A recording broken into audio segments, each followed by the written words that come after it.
Hi, this is Dwayne Gundrum again. We're going to be talking about ethical communication today. Now, what I'm not talking about when we're talking about ethical communication is morality. Because quite often when people think of the word ethical, they think of morality. These are two different, completely different concepts, and what we're going to be talking about today, again, as I mentioned, is ethical communication. Ethics comes from Aristotle, in his book Ethics.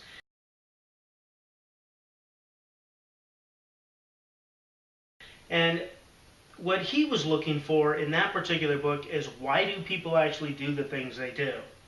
Not as, are people moral or immoral? That comes a little bit later with Plato when Socrates is looking into justice. Now, what we're talking about today, as I said, is ethical communication and why do people do what they actually do? And more importantly, once you figure out why they're doing what they're doing, how can you Think of it use this that way. best? You're having a How can you use conversation that with for your somebody, best and suddenly it interest? turns negative. And you have no idea why it just turned negative. Wouldn't it be nice if you can kind of figure out somebody beforehand? Or during a conversation like this that does go sour and goes south really fast, if you could figure out why it did it and possibly use that information to turn things around so that conversation doesn't end up as negative as it possibly could be?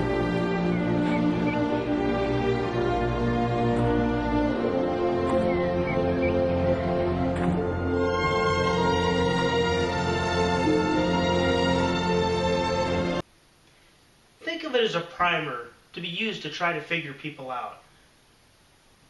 Imagine, if you will, trying to understand someone based on their personal perspective rather than reacting to that person's actions at any particular time and hoping you can come up with the right type of response. I'll give you an example. You're in a meeting, and it's a meeting for healthcare, and you're the person who's been given the job that they need to walk in there and pretty much figure out the budget for the future. Now, you've spent all night trying to figure out what you have to do, what you have to research, what you have to, everything that you have to do in order to save money for the next fiscal year. You walk into that meeting, you've got all these great ideas, you thought about it all night, and you're pretty sure you know what you're actually talking about, and suddenly you find yourself on the defensive by everybody, and you have no idea why that actually is. So you start to think about it, and you go, okay, and you try to respond, and you try to somehow get yourself out of this situation, but you find it's not actually working out. What you've discovered is a whole bunch of people that think in one particular way, and in this particular case, we're talking about a care response.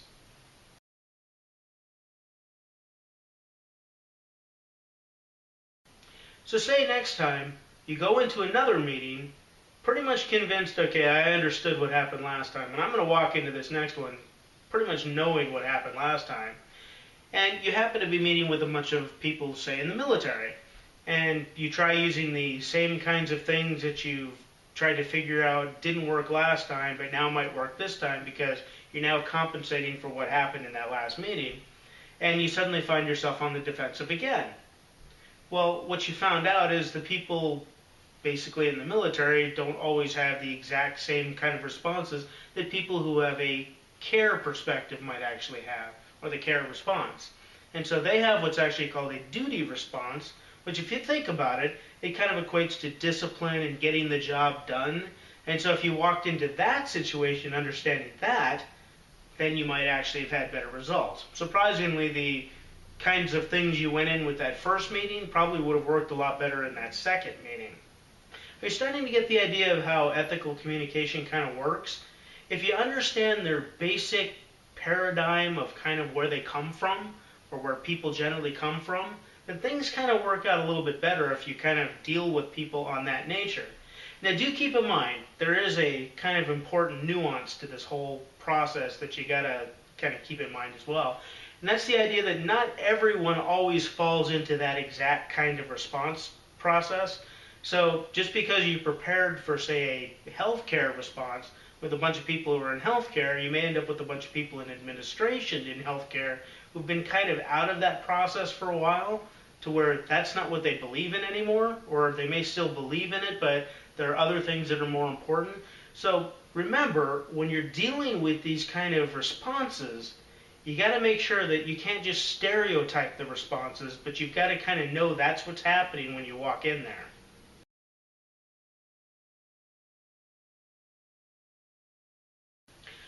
While we focused on the care and duty responses, there's a number of other areas as well.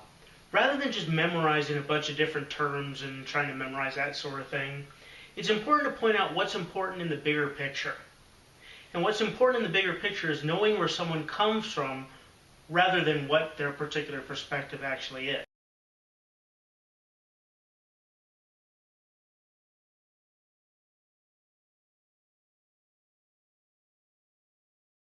What's important here is the bigger picture. Knowing where someone's perspective is so you know how to deal with that particular person.